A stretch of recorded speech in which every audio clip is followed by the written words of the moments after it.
अवधूत चिंतन श्री गुरुदेव दत्त श्री स्वामी समर्थ.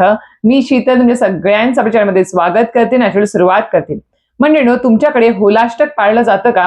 होलाष्टक जे अत्यंत महत्वपूर्ण हा काळ मानला जातो होलाष्टकाचा.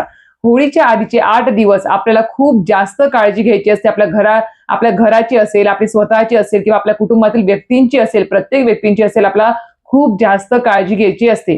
कारण की तुम्ही म्हणता की ताई तुम्ही असं का म्हणता आहात की एवढं काय आहे, होलाष्टक म्हणजे एवढं काही खूप गंभीर गोष्ट आहे का? तर हो, होलाष्टक हे खूप जास्त आपल्याला काळजी घेण्याचा हा काळ असतो. तो म्हणजेच होळीच्या 8 दिवस आधीच आपल्याला भरपूर अशी काळजी घ्यायची असते, आपल्या कुटुंबाची, आपल्या स्वतःची आणि आपल्या घराची सुद्धा. कारण की या होलाष्टकाचा काळ जो असतो तो खूप उग्र स्वरूपाचा असतो आणि अशांत स्वरूपाचा असतो. त्यामुळे होळीच्या आधीचे जे काही 8 दिवस असतात, ज्याला होलाष्टक म्हणतात, ते खूप जास्त आपल्याला म्हणजे खूप जास्त गंभीर आपल्या आयुष्यामध्ये परिणाम दाखवणारे असतात. त्यामुळेच आपल्याला आजच्या व्हिडिओमध्ये जाणून घ्यायचं आहे की होलाष्टक हे कधीपासून पाळायचं आहे. सोबतच आपल्याला होलाष्टकामध्ये कुठली गोष्ट करायच्या नाही आहेत आणि कुठल्या गोष्टी करायच्या आहेत त्याबद्दल संपूर्ण माहिती मला आजचे व्हिडिओ देणार आहे. नक्कीच व्हिडिओ पूर्ण बघा, स्किप न करता बघा, जेणेकरून तुम्हाला संपूर्ण माहिती व्यवस्थित कळेल. तर मंडळींनो, होळी आता येत्या 2 मार्च 2026 येत्या सोमवारीच म्हणजे पुढच्या सोमवारी आपली होळी हा सण आलेला आहे. सोबतच दुसऱ्या दिवशी म्हणजे 3 मार्च 2026 मंगळवार या दिवशी धुलीवंदन आलेलं आहे. बघायला गेलं 3 मार्चला आपलं ग्रहस्थिती चंद्रग्रहण सुद्धा दिसणार आहे. हे आपल्या 2026 या वर्षातलं पहिलं चंद्रग्रहण असणार आहे आणि हे भारतात सुद्धा दिसणार आहे.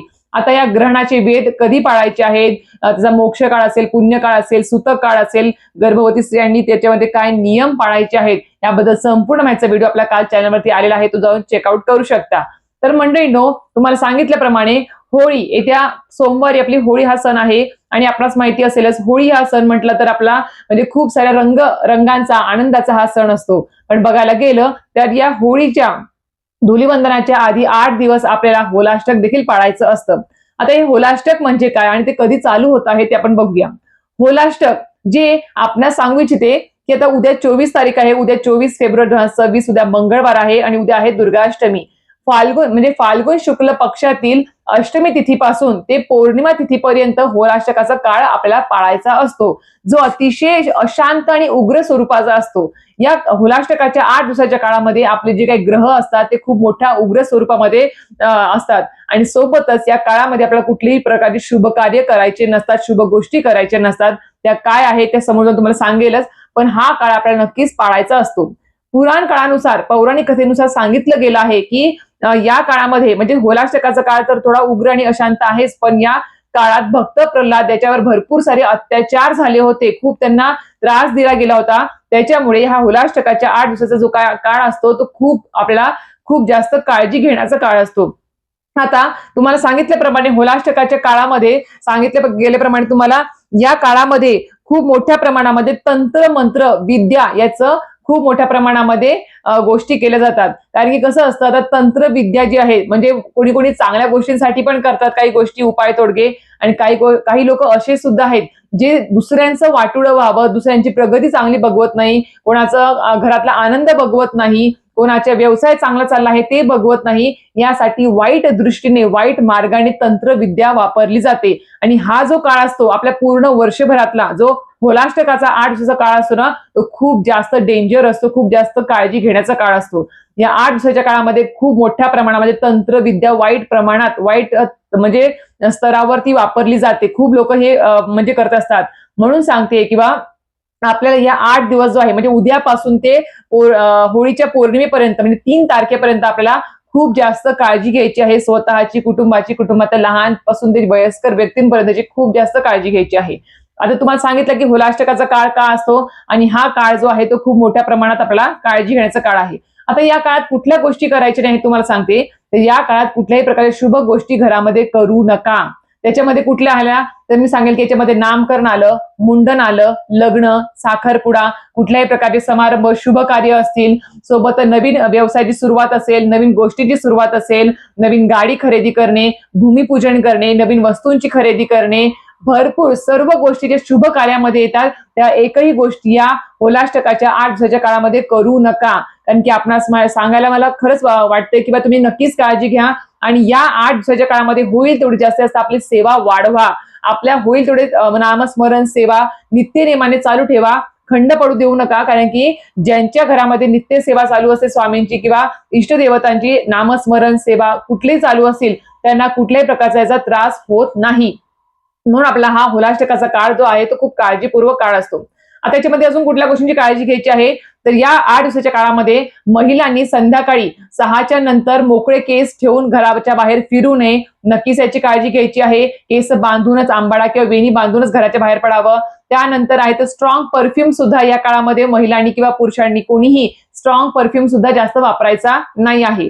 सोबत आपल्या बघा माहिती असेल की लोक काय करतात या होलाष्टकाच्या काळामध्ये तंत्रविद्या असेल किंवा उतारे वगैरे जे असतात, नजर काढलेलं असतं जे काही असतं, ते सगळं काही भर चौकात टाकत असतात किंवा कुठेही रस्त्यावर टाकत असतात आजकाल बघायला गेलं तर जाताना येताना रस्त्यावर सुद्धा आपल्या भर चौकातून भर दुपारी सुद्धा आपल्याला क्रॉस करायचं नाही, हे साईडनी जावं वाटलं तर. आणि रस्त्यांकडे सुद्धा लक्षात ठेवा, लक्ष काळजीपूर्वक बघायचं आहे, चौकात बघायचं आहे की जेणेकरून कुठे उतारे टाकले असतील. आता लहान मुलं काळजी घेत नाहीत, खेळत असतात, बघत नाही, करत नाहीत. मोठ्या माणसांचंही कधी कधी लक्ष जात नाही. पण आपल्याला या 8 दिवसाच्या काळामध्ये आणि इतर वेळेस सुद्धा आपल्याला काळजी घ्यायची आहे. कुठे जर उतारा वगैरे काही टाकलेला असेल त्याच्यावर पाय पडणार नाही, त्याच्या बाजूने आपण जाणार नाही, याची नक्कीच काळजी घ्यायची आहे आपल्याला. ह्या गोष्टी तर नक्कीच करायच्या आहे. सोबतच आपल्याला या 8 दिवसाच्या काळामध्ये जर कोणी आपल्याला काही वस्तू आणून दिल्या, ही वस्तू तुला आणली आहे, तू घालून बघ कर, तर घालून बघायचे नाही. कपडे असेल किंवा कुठले काही असेल, कारण की कोण कशाद्वारे तुमच्यावरती काही वाईट तंत्रविद्या करेल सांगता येत नाही. सोबतच बघायला गेले तर कोणी काही पांढऱ्या गोष्टी तुम्हाला खायला दिल्या या 8 दिवसामध्ये, त्या सुद्धा खाऊ नका. चुकून सुद्धा पांढऱ्या वस्तू खायच्या नाही आहेत. आपल्याला दिलं तर सरळ आपल्याला ते पाण्यात टाकून द्या किंवा कुठे तुम्ही दुसरीकडे जनावरांना तुम्ही कोणाला खाऊ ते टाकून द्या खायला, पण तुम्ही स्वतः खायचं नाही. घरातल्या व्यक्तींना सुद्धा तुम्ही सांगायचं की या उद्यापासून ते पौर्णिमेपर्यंत आपल्याला खूप जास्त स्वतःची काळजी घ्यायची आहे. मिस्टर असेल किंवा कोणी असेल बाहेर जातात, कोणाच्याही आपलं खाण्या वगैरे मध्ये येतं किंवा इतर गोष्टी असतात, त्याच्यामध्ये त्यांना नक्कीच आपल्याला ही माहिती सांगायची की होलाष्टकाचा काळ उद्यापासून चालू होतो आहे, अष्टमी तिथीपासून उद्यापासून. त्यांना नक्कीच होईल तेवढी जास्त काळजी घ्या, कुटुंबाची, स्वतःची, आणि या सगळ्या ज्या गोष्टी सांगितल्या आहेत त्यांची सुद्धा.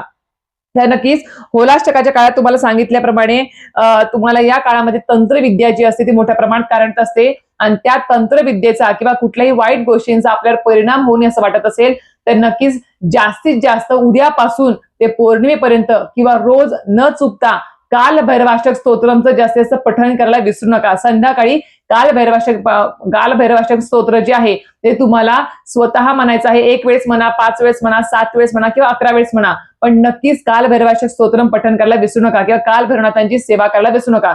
आणि काल भैरवनाथ जे आहेत ते नक्कीच आपल्या वाईट गोष्टींपासून आपलं संरक्षण करतात. वाईट तंत्रविद्या, उतारे कोणी आपलं वाईट सुद्धा करू शकणार नाही, वाईट शक्ती सुद्धा आपल्या आजूबाजूला फिरकू शकत नाही, एवढी ताकद काल भैरवनाथांच्या सेवेमध्ये आहे. म्हणून काल भैरवाष्टक स्तोत्र जास्त पठण करायचं आहे.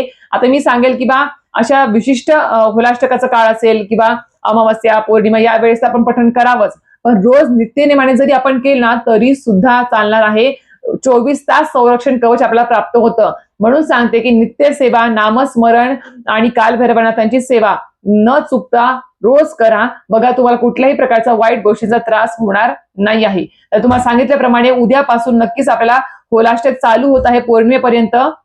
तर नक्कीच या गोष्टींची आपल्याला काळजी घ्यायची आहे, कुटुंबानी आणि घरातल्या व्यक्तींनी आणि इतरांनी सुद्धा. म्हणून जास्त लोकांपर्यंत तुम्ही नक्कीच व्हिडिओ पाठवावा किंवा तुम्ही माहिती सांगावी. तोंडावाटे जरी सांगितलं तरी सुद्धा चालेल, पण नक्कीच होलाष्टकाच्या काळामध्ये होईल तेवढी जास्त सेवा हीच आपलं संरक्षण आहे, आणि तेच आपल्याला जास्त आपल्या गोष्टीमधून तारून नेऊ शकणार आहे. आणि जरी आपल्याला काही वाटलं की चुकून माखून काहीतरी गोष्टी झाल्या आहेत आपल्या घरामध्ये किंवा काहीतरी खाण्यात आलं किंवा काहीतरी असं वाटतं की काहीतरी वाईट शक्ती आपल्याला जाणवते, घरामध्ये वाईट ऊर्जा जाणवते आहे, त्याने एकच सांगेल मी तुम्हाला, तुमच्या घरामध्ये जर समजा तुम्ही बेलाचं झाड लावलेलं असेल किंवा तुम्ही समजा तुमच्या घरामध्ये शमीचं झाड असेल, त्यासाठी तुम्ही पिंपळ झाडाखाली होळीच्या दिवशी नक्कीच आपला मोहरीच्या तेलाचा दिवा नक्कीच लावायचा आहे. आणि अशा प्रकारे आपल्या घरातली जी काही वाईट शक्ती असेल किंवा वाईट बाधा असेल ती निघून जाण्यास मदत होत असते. तर अशा प्रकारे तुम्हाला संपूर्ण माहिती कळाली असेल, तरी सुद्धा काही प्रश्न आणि शंका असेल तर नक्कीच कमेंट बॉक्समध्ये मला विचारायला विसरू नका, मी नक्कीच त्याचा उत्तराचा प्रयत्न करेल. तर अशा प्रकारे तुम्हाला आजचा व्हिडिओ माहिती आवडली तर नक्कीच व्हिडिओ लाईक, शेअर, सबस्क्राईब करायला विसरू नका. श्री स्वामी समर्थ.